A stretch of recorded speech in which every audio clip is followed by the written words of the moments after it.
Donc ça fait longtemps que je voulais faire une conférence un peu plus historique. On a fait beaucoup d'interventions sur le métier de guide, surtout la relation guide-client, le métier de guide aujourd'hui, les différents types de pratiques.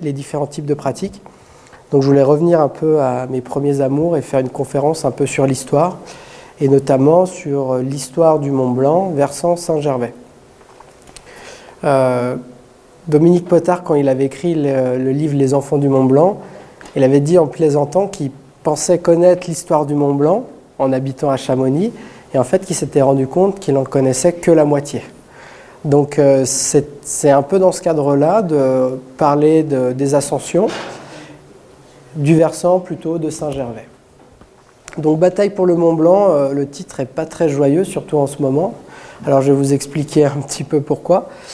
Déjà c'est Henri Beau, historien, sous-préfet, résistant, qui avait écrit un livre et qui avait appelé son livre « Bataille pour le Mont Blanc ». Et en fait, son livre, justement, mettait en avant les débuts de l'alpinisme et toute cette partie d'histoire du Mont Blanc qu'on ne connaissait pas, versant Saint-Gervais. Alors moi, j'ai repris un peu ce titre et j'ai rajouté un S. Et pourquoi bataille? Alors déjà parce que le Mont Blanc et l'ascension du Mont Blanc naît aussi d'une rivalité entre Saint-Gervais et Chamonix, une rivalité qui n'a plus lieu aujourd'hui, mais qui a duré quand même bon nombre d'années. Bataille pour le Mont Blanc, parce que c'était une bataille sportive. Trouver des nouveaux itinéraires, de nouveaux types de matériel, construire des cabanes pour pouvoir accéder au pied des Fasses. Et aussi une bataille entre les différents alpinistes qui vont essayer d'arriver les premiers au sommet. Donc voilà un petit peu. Pour la chronologie, 1775, c'est les premières ascensions, les premières tentatives d'ascension que les chamoniards vont lancer depuis le secteur des Grands Mulets. Et 1855, c'est la réussite et l'ouverture de la voie de Saint-Gervais, du moins officiellement, par les Anglais Charles Hudson et Kennedy. Donc, comme je vous l'ai dit, les premières tentatives, elles vont partir de Chamonix, en fait, et notamment sous l'impulsion des touristes anglais et genevois. Et c'est Horace Bénédicte de Saussure qui, dans les années 1860, va lancer une sorte de concours, une récompense à qui trouvera l'itinéraire pour accéder au sommet du Mont Blanc. Et il va faire plusieurs repérages au niveau du Brévent pour essayer de trouver un cheminement. Tout ça, en fait, est lié au dynamisme de l'alpinisme à Chamonix, avec la découverte de la mer de glace dans les années 1740 par les Anglais. Donc les Anglais, les Genevois vont être un peu les premiers à l'origine de cet engouement pour l'alpinisme à Chamonix, et notamment pour le Mont Blanc. Donc les premières tentatives, on parle vraiment que de l'itinéraire des Grands Mulets, parce qu'effectivement la vallée de Chamonix est beaucoup plus alpine que le Val-Montjoie. Et depuis les Aiguilles Rouges, on a une vue sur les glaciers qui à l'époque étaient très fournis, glacier de Tacona, glacier des Bossons. Et c'est par ces itinéraires que les chamoniards et leurs touristes vont essayer de trouver un cheminement. Donc les premières tentatives en 1775, c'est 3 guides de Chamonix qui vont essayer de grimper jusqu'au Grand Plateau et qui vont s'arrêter à 4000 mètres. En fait, à l'époque, on a beaucoup de mal à se protéger du soleil et le seul moyen sont les grands chapeaux. On n'a pas de lunettes de soleil. Ils vont souffrir de la chaleur et ils vont devoir rebrousser chemin. Un nouvel essai dans les années 1783. Donc, une caravane de guides de Chamonix va tenter de remonter les différents plateaux en direction du Mont Blanc. Et ils sont arrêtés parce qu'ils ont le visage brûlé et certains commencent à avoir une difficulté à voir à cause du soleil, par manque de lunettes.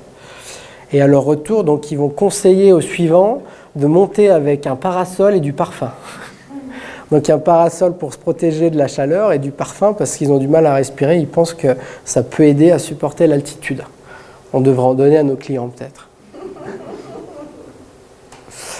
Et donc Marc-Théodore Bourry et Michel-Gabriel Paccard, donc un Genevois, un religieux protestant, le chantre de la cathédrale de Genève pour Bourrit, Et le local de l'étape, Michel Gabriel Paccard, docteur en médecine à Chamonix, vont commencer à monter une expédition pour organiser une caravane, pour faire une tentative aussi en 1783, avec 3 autres guides de Chamonix, mais ils vont renoncer, ils ne vont pas partir du village à cause du mauvais temps.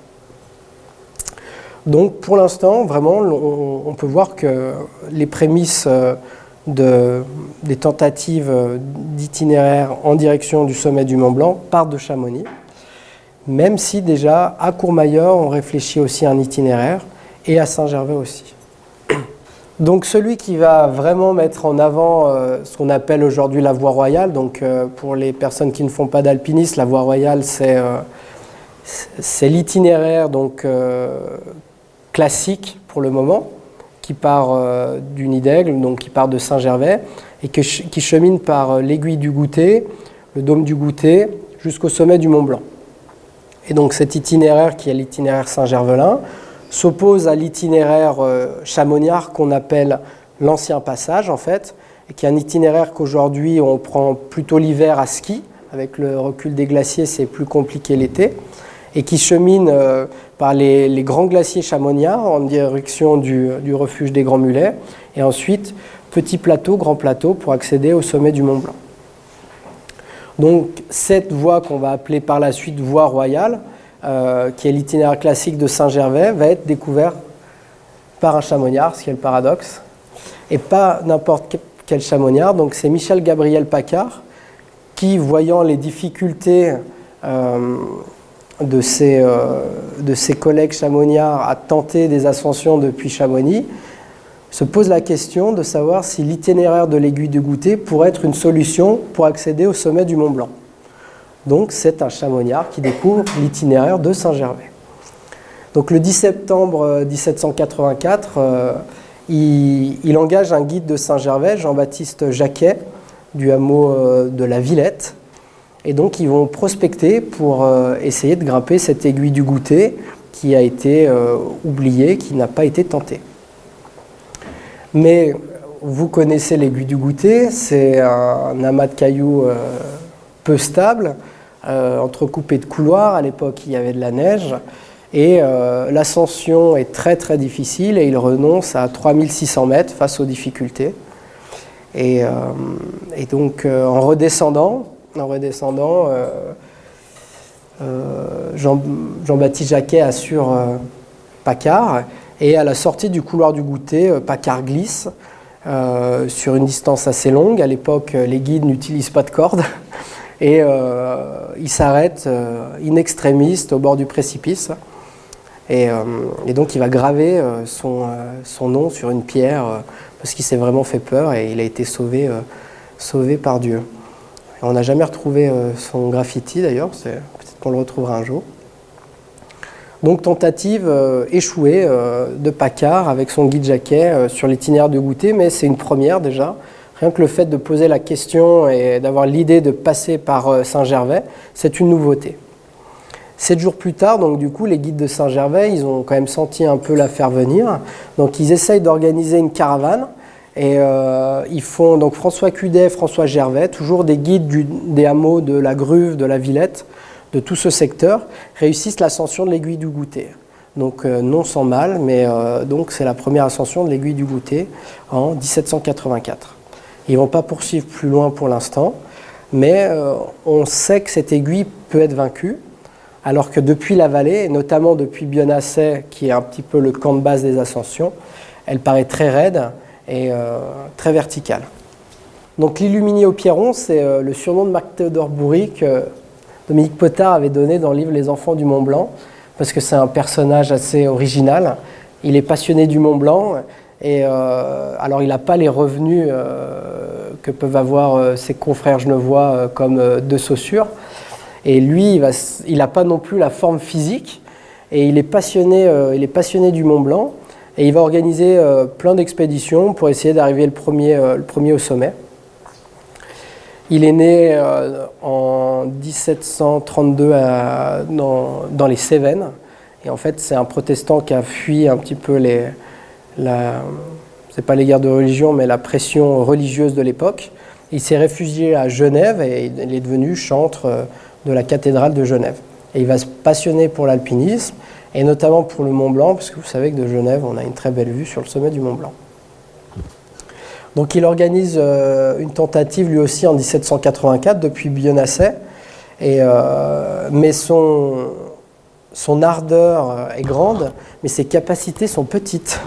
Et il a une petite forme physique et peu de technique, donc avec ses guides, il échoue au pied du couloir du Goutet. Il a déjà du mal à arriver au rocher de Tétrousse. Et c'est là que les guides de Saint-Gervais et de Chamonix s'entendent, notamment François Cudet et Joseph-Marie Coutet. Et ils vont décider, ils en ont marre de l'attendre, alors ils le laissent au pied du couloir du Goutet. Et eux, ils n'ont pas envie de faire demi-tour. Et ils décident de poursuivre et d'aller plus loin. Et ils vont monter l'aiguille du Goutet, le dôme du Goutet. Ils vont aller jusqu'au rocher Vallot. Et ils vont buter contre cette arête qu'on appelle aujourd'hui l'arête des Bosses. Parce qu'il faut savoir, à l'époque, on n'a pas de crampons, pas de piolets. Et pour l'époque, c'est un exploit. Et ils vont redescendre de nuit en s'arrêtant à ramasser des cristaux dans l'aiguille du Goutet. Et ils vont raconter à Marc-Théodore Bourrit leur ascension, ce qu'ils ont vu, et que c'est possible d'aller au sommet du Mont Blanc depuis ce versant. Donc si Paccard a découvert l'itinéraire, a eu l'idée de passer par là, c'est grâce au guide de Bourrit les guides de Bourrit ont validé le fait que c'était vraiment possible d'aller au sommet depuis Saint-Gervais. Donc suite à cette tentative, De Saussure entend parler un petit peu de la réussite de Bourrit. Et De Saussure, c'est l'homme du Mont Blanc, hein, c'est lui vraiment qui est passionné et qui a eu le plus grand dynamisme pour essayer d'encourager les guides, les chamoniards notamment, à tenter l'ascension et à trouver un itinéraire. Il est passionné du sommet depuis les années 1760 et pour lui c'est une obsession. C'est un scientifique et donc il espère pouvoir faire des relevés et faire avancer la science. En plus du côté sportif, il y a un côté scientifique à sa démarche. Donc dès 1785, De Saussure, qui était jusqu'alors très présent à Chamonix, s'intéresse au versant de Saint-Gervais, et notamment sur l'impulsion de Bourrit. Et donc ils vont faire une tentative. Donc cette tentative, elle est bien documentée. Et ils s'entourent de guides de Chamonix en premier et de guides de Saint-Gervais qui viennent compléter leur caravane. Donc les guides de Chamonix doivent assurer plutôt le côté technique, l'encadrement, l'assurance des gens, et les guides de Saint-Gervais plutôt le côté itinéraire, donc le cheminement ou passer. Donc ils partent de Bionnassay, ils sont logés à Bionnassay pour une première nuit, et de Bionnassay ils vont grimper le mont Lachat, les Rognes, et ils vont construire vraiment le premier refuge, la première cabane, on va dire, sur l'itinéraire de la voie royale, qui est située à peu près au niveau de la cabane des Rognes actuelle. Bon, le paradoxe, c'est que sur la commune des Ouches, mais ils vont faire une petite cabane en pierre sèche pour passer la nuit. Et là, ils sont rejoints par François Cudet, le guide qui a fait l'ascension de l'aiguille du Goutet l'année précédente, et qui va diriger l'expédition. Donc ils partent très tôt et comme je vous ai dit, si De Saussure est un bon alpiniste, Bourrit l'est un petit peu moins. Et donc déjà, la caravane se scinde en deux et Bourrit, qui est accompagné de son fils, ont beaucoup de difficultés à rallier le couloir du Goutet et Tétrousse. Ils traversent le couloir. Et dans l'aiguille du Goutet, donc on est sur justement le côté un peu plus technique, c'est Pierre Balmat de Chamonix, le guide, qui va prendre la direction de la caravane, et ils vont gravir à peu près la moitié de l'aiguille du Goutet, je pense jusqu'au niveau des bancs rouges, hein, voire plus donc. Et Pierre Balmat, il y a beaucoup de neige, c'est difficile de faire la trace, et il décide de stopper les voyageurs à un endroit, les abriter. Et il va partir en repérage jusqu'au sommet de l'aiguille du Goutet pour voir si c'est possible de continuer l'expédition. Il redescend et en fait il y a trop de neige, donc il prend la décision de faire demi-tour. Et donc les deux alpinistes redescendent avec leurs confrères. Et une tentative, un échec de plus. Et par la suite, en fait, De Saussure et Bourry vont s'envoyer des lettres. Il va y avoir un jeu de ping-pong où chacun va accuser l'autre de l'échec de l'expédition et se renvoyer la balle. Et il y a des très belles lettres de Saussure où il se moque beaucoup de Bourry et de son fils, en fait, qui sont redescendus, portés par les guides, parce qu'ils avaient le mal de latitude et ils n'étaient vraiment pas en forme. Donc on a prouvé, on a eu l'idée de passer par Saint-Gervais, on a prouvé que c'était possible, mais il reste quand même l'itinéraire de Chamonix. Alors, Chamonix ou Saint-Gervais? Donc quel est l'endroit le plus accessible et le plus rapide? Donc l'idée, c'est de faire un petit concours, la première compétition alpine, j'ai appelé ça. Donc en 1786, on décide d'étudier l'itinéraire, donc notamment sous l'impulsion des guides de Chamonix. Et donc on va créer deux caravanes, une caravane qui va partir de Chamonix, une caravane qui va partir de Saint-Gervais, et on va voir l'itinéraire le plus rapide.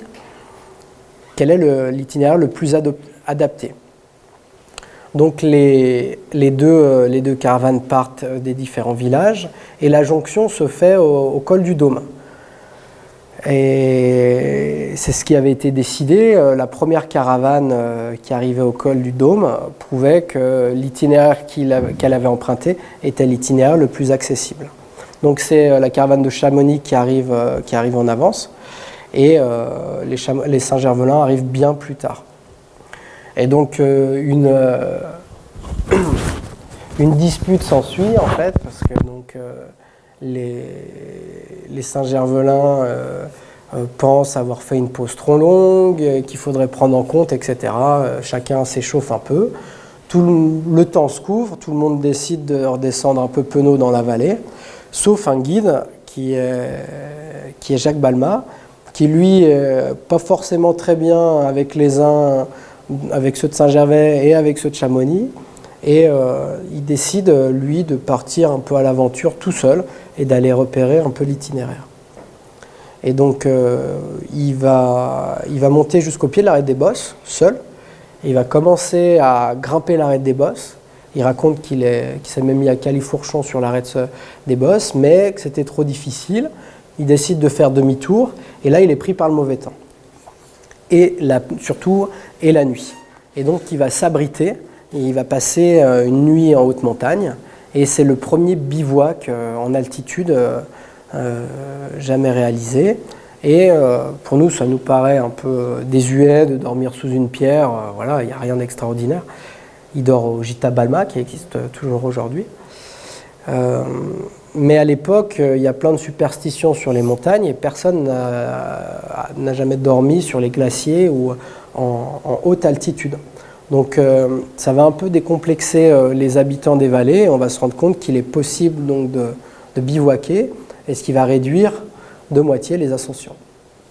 Donc il est en pole position, Jacques Balmat. Hein. C'est lui pour l'instant qui a été le plus haut, et c'est lui donc qui va créer l'exploit. Alors je ne vais pas m'étendre longtemps sur ce passage, déjà parce que ça signe l'arrêt de mort de l'itinéraire de Saint-Gervais. Et c'est la victoire des Chamonniards, et c'est surtout un événement qui est très connu dans l'histoire de l'alpinisme. C'est le 7 août 1786, Jacques Balmat et Michel Gabriel Paccard vont créer une cordée et vont arriver les premiers au sommet du Mont Blanc depuis l'itinéraire de Chamonix. Donc c'est l'ouverture de la voie qu'on va appeler par la suite de l'ancien passage, qui est la voie de Chamonix. Donc De Saussure à Genève a eu vent de l'exploit. Et il se rend tout de suite à Chamonix.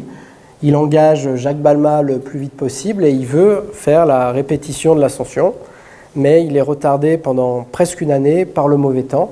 Et c'est qu'en 1787 qu'il va faire la deuxième ascension du Mont Blanc avec une caravane beaucoup plus importante que celle de Jacques Balmat et du docteur Paccard, où il va monter tout un matériel scientifique pour prendre des mesures au sommet du Mont Blanc. Et notamment, il va mesurer le bleu du ciel, et, ce qui est assez original. Et vous savez que la résidence d'Haute-Tours, c'est le musée des guides, mais c'est aussi une résidence d'artistes. Et on a eu en résidence des artistes qui ont refait l'expérience de Saussure de mesurer le bleu du ciel. Alors c'est moi qui avais encadré l'accordé. Et donc ils sont montés avec toute une palette de bleus pour essayer de retrouver le bleu de Saussure qu'il y avait au sommet du Mont Blanc. C'était assez original avec nos... On avait des grands draps bleus à comparer avec le ciel. Ouais, c'était assez sympa. Donc de Saussure a fait des expériences au sommet du Mont Blanc. Et donc cette victoire chamonniarde sur l'ascension va créer un engouement, notamment auprès des Britanniques. Et le refuge des Grands Mulets va devenir le camp de base de l'ascension, construit en 1853, le camp de base des différentes ascensions qui vont débuter. Donc pour Saint-Gervais, c'est un peu la défaite. Les alpinistes désertent Bionasset et la vallée pour se rendre à Chamonix, et l'itinéraire de l'aiguille du Goutet tombe dans l'oubli. Et même les Saint-Gervelins vont mettre un peu de côté l'alpinisme, et c'est à ce moment-là qu'ils vont se rabattre plus sur les thermes. Et toute cette clientèle touristique différente, plus les alpinistes, mais plutôt les curistes, quoi. Alors les promeneurs de l'époque donc, se moquent un peu de la situation en disant qu'à Chamonix, c'est les gens musclés, bronzés, en forme, et à Saint-Gervais, c'est les gens blancs, souffreteux, qui viennent au terme pour se refaire une santé. Donc de 1786 à 1815, donc c'est la période un peu terne pour l'alpinisme à Saint-Gervais. C'est le creux de la vague, c'est la traversée du désert. Et c'est un Autrichien, enfin c'est un Allemand plutôt, c'est un baron allemand, Franz Ludwig von Welden, qui est originaire du Bade-Württemberg et qui combat dans les armées impériales autrichiennes contre Napoléon pendant les guerres du Premier Empire. Alors il est passionné de montagne et c'est un artilleur en fait. Il est général de l'artillerie, notamment pour combattre le général Murat en Italie. Et comme souvent les artilleurs, ils sont très forts en cartographie. Les archéologues qui ont fouillé à Alésia pour Napoléon III étaient des artilleurs à l'origine. Et donc lui, un artilleur, il va se passionner notamment pour la cartographie. Et il a réalisé il a fait des grandes avancées, notamment dans le Mont Rose.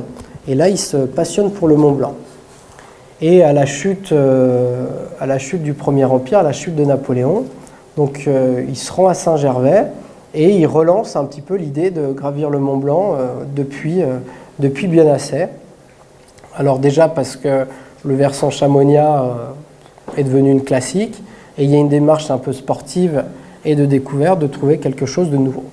Donc il engage 5 guides du Val-Montjoie, 3 de Saint-Gervais, 2 des Contamines, et ils partent de Bionasset. Tout se passe bien, mais l'expédition prend un peu de temps. Ils arrivent à 19h au sommet de l'aiguille du Goutet. Et donc là, ils ne sont pas inquiétés, ils ont prévu, ils ont emmené des bâches, et ils décident donc de creuser des grands trous dans la neige et de bivouaquer en haut de l'aiguille du Goutet. Et donc c'est le premier bivouac au sommet de l'aiguille du Goutet. Et l'idée était de repartir le lendemain pour pouvoir faire l'ascension du Mont Blanc. Et en fait, ils passent vraiment une mauvaise nuit. Il fait trop froid, l'équipement n'est pas adapté, ils n'ont pas l'équipement d'aujourd'hui. Donc le matin, ils vont faire demi-tour. Donc le baron sonne la retraite. Et la retraite va se dérouler sur le glacier de Tacona. Donc ils vont descendre versant Chamonix. Et c'est la première traversée de l'aiguille du Goutet. Voilà. Donc ils ont quand même fait une première, même s'ils n'ont pas respecté leur plan d'origine. Donc ce baron redonne un petit peu de vigueur à l'alpinisme saint-gervelin, et notamment au tourisme. Et c'est Nicolas Genoroux, un aubergiste de Saint-Gervais, qui a l'idée, lui, de capter, de relancer déjà l'itinéraire, la volonté de grimper depuis Saint-Gervais au sommet du Mont Blanc, mais pas sous un aspect sportif, plutôt sous un aspect commercial. Il a vu qu'à Chamonix, les coûtaient en fait beaucoup d'argent et que le village s'est développé notamment grâce à l'ascension du Mont Blanc, que les guides travaillent bien. Et il a l'idée de se dire qu'on peut capter une partie de cette clientèle sur Saint-Gervais. Donc pour ça, il faut un camp de base, il faut un point de départ et il faut aussi un itinéraire pour accéder au sommet du Mont Blanc. Donc en 1818, il va construire un petit pavillon à Bellevue et l'idée, c'est d'avoir un point de départ pour tenter le Mont Blanc depuis Saint-Gervais. Donc, très bon commerçant, il va faire une campagne de pub dans les journaux de l'époque, des affiches, il va engager des guides et il va communiquer et notamment il va mentir en affirmant que les guides de Saint-Gervais ont réussi à faire l'ascension du Mont Blanc depuis son établissement en une journée et donc que les touristes peuvent venir et que c'est possible d'aller au sommet du Mont Blanc depuis Bellevue en une journée avec les guides de Saint-Gervais. En 1820, donc, Joseph Hamel, le conseiller du tsar en Russie, qui est aussi passionné d'alpinisme, donc, apprend l'existence de ce pavillon de Bellevue et il décide de s'y rendre et à son tour il engage des guides à Saint-Gervais et il décide de tenter l'ascension avec les guides. Donc les deux guides, François Peyroux et Maurice Mollard, l'encadrent et l'ascension est un échec, ça se passe très mal. Déjà parce que pour l'instant, le Mont Blanc n'a pas été vaincu depuis Saint-Gervais et puis en plus le conseiller du tsar est pas en grande forme physique, mais a un fort caractère. Et il rentre de nuit au refuge, donc au pavillon de Bellevue. Et donc du coup, le conseiller du tsar est vexé, il s'en prend à l'aubergiste, s'ensuit toute une discussion et l'aubergiste est démasqué, on se rend compte qu'il a menti et ça se passe très mal. Et c'est une affaire, donc il y a un conflit entre Hamel et Roux et les guides de Saint-Gervais qui va aller jusque devant le juge Mage de Montjoie, donc c'est le responsable de la justice dans la vallée. Et aussi un peu plus loin, donc il y aura toute une procédure judiciaire qui va continuer de discréditer donc, les guides de Saint-Gervais, Nicolas Genoroux et son pavillon de Bellevue, et aussi l'itinéraire de Saint-Gervais. Donc suite à cet échec depuis Bellevue, le docteur Hamel il va se rendre à Chamonix, 1820, et là il va engager des guides chamoniards pour partir sur l'itinéraire des Grands Mulets. Et c'est la fameuse première catastrophe au sommet du Mont Blanc. Donc, pour faire simple, fort caractère, Joseph Hamel, rapport social un peu différent à l'époque entre les guides et leurs clients. Les guides arrivent, je crois, au niveau des Grands Mulets. Les conditions en neige sont très mauvaises et ils décident d'arrêter, de stopper la caravane et le guide-chef décide de faire demi-tour. Mais le docteur Hamel fait pression sur les guides et bon gré mal gré, la caravane continue à avancer et donc ils sont tous pris dans une avalanche et les 3 guides décèdent. Catastrophe à Chamonix, dans tout le royaume de Piémont-Sardaigne parce qu'à l'époque la vallée de Chamonix et la Savoie ne fait pas partie de la France. Il y a un grand émoi, donc il y a vraiment début de la presse, donc on en parle beaucoup, donc ça touche les gens. Donc le roi de Piémont-Sardaigne décide de verser une pension aux familles et conseille aux chamoniards de s'organiser en corporation. Et c'est cet accident donc, qui va donner naissance à la Compagnie des guides de Chamonix en 1821, qui est la première structure française et mondiale de guides de montagne. Notamment autour d'un pilier fort qui s'appelle la caisse de secours, qui va être créé pour aider les familles des guides décédés et qui va être le point de départ donc, de l'aventure de la Compagnie des guides de Chamonix qui fête ses 200 ans cette année. Donc du coup, difficile pour Saint-Gervais donc, de se faire une place dans le milieu de l'alpinisme. Chamonix s'organise en 1821 en compagnie des guides, structure donc les différents itinéraires, notamment avec la découverte du Mont-en-Vert, tout ce qui est l'organisation muletière, découverte de la mer de glace, et l'ascension du Mont Blanc, donc plus alpin, avec le tour de rôle, le premier tour de rôle de guide en France, qui permet d'attribuer aux clients des guides pour faire l'ascension du Mont Blanc. Donc c'est toujours Chamonix qui est à la manœuvre, et c'est toujours sa voie qui est la classique de l'époque. À l'époque, à Saint-Gervais, il n'y a toujours pas de compagnie des guides, mais il y a des guides qui ne sont pas structurés. Il existe une sorte de petit bureau des guides qui a été organisé par Joseph-Auguste Octenier et qui propose quelques ascensions, mais la voie royale n'est toujours pas ouverte. Et c'est lui, alors on n'a pas de preuve très formelle qu'il ait réussi l'ascension du Mont Blanc, du moins la première depuis Saint-Gervais, mais on a retrouvé des lettres d'anglais qu'il avait engagées en 1855 et qui disent qu'il a déjà été 5 fois au sommet. Donc on pense que dans les années 1853 à 1854, la voie royale, donc l'itinéraire du Mont Blanc depuis Saint-Gervais par l'Aiguille du Goutet, a été ouverte par Joseph-Auguste Octenier, qui était guide-chef à l'époque et qui est un des fondateurs de la compagnie des guides de Saint-Gervais. Mais on a des preuves qui sont assez faibles pour l'instant. Peut-être qu'on retrouvera des documents à l'avenir qui nous permettront justement d'étayer cette thèse. Donc officiellement, on est obligé de dire que ce sont les Anglais. C'est difficile, mais c'est comme ça. Donc le révérend Charles Hudson et Shirley Kennedy sont compagnons de cordée qui en 1855 donc, vont réussir l'ascension depuis Bionasset. Ils vont aller dormir au Mont Lachat, je crois, et ils vont faire l'ascension. Alors eux disent sans guide, c'est ce que l'histoire va retenir. Bon, les guides les ont accompagnés jusqu'à Vallaux quand même, hein, donc ils vont faire la fin sans guide.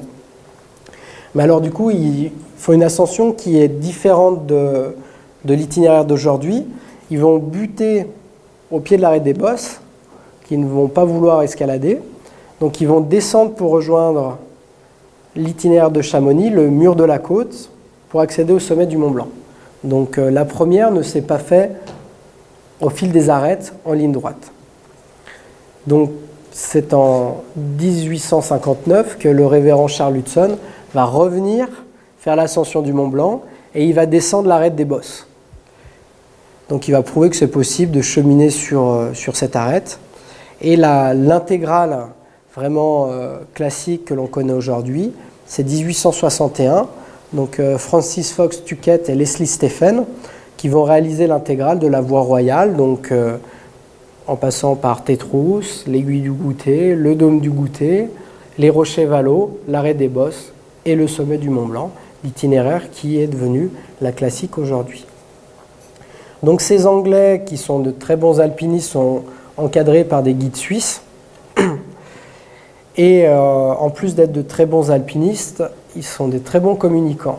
Et en rentrant au Royaume-Uni, l'alpinisme est à la mode à l'époque là-bas, ils vont parler dans les milieux bourgeois de l'époque de cet itinéraire de Saint-Gervais qui est selon eux beaucoup plus intéressant que l'itinéraire de Chamonix parce qu'il emprunte une ligne de crête alors que l'itinéraire de Chamonix emprunte plutôt des glaciers.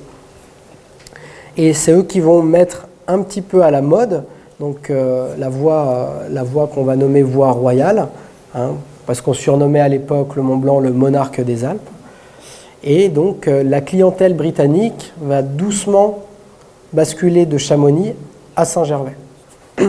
Et c'est ce qui va pousser donc, notamment Joseph-Auguste Octenier et les guides de Saint-Gervais donc, à créer la Compagnie des guides dans les années 1864, qui va être donc la fondation de la Compagnie des guides de Saint-Gervais, deuxième compagnie des guides en France. Donc la voie royale devient à la mode et les guides de Saint-Gervais vont commencer à l'équiper. Et donc le premier refuge va être construit en 1858. Donc c'est un petit peu le mot de la fin, voilà, la première cabane de l'Aiguille du Goutet. Ils vont réaliser, les guides de Saint-Gervais vont faire 60 portages pour montrer les planches, tous les matériaux. Et donc le premier refuge du goûter va être une cabane de 6 places à peu près, avec un poêle, une table qui se rabat. Et donc ça va sonner un petit peu le départ de l'alpinisme à Saint-Gervais, de l'alpinisme touristique et des premières ascensions du Mont Blanc depuis ce refuge du goûter. Voilà, je vous remercie. Je vais pas m'étendre. Je ne sais pas si j'ai été long ou pas, mais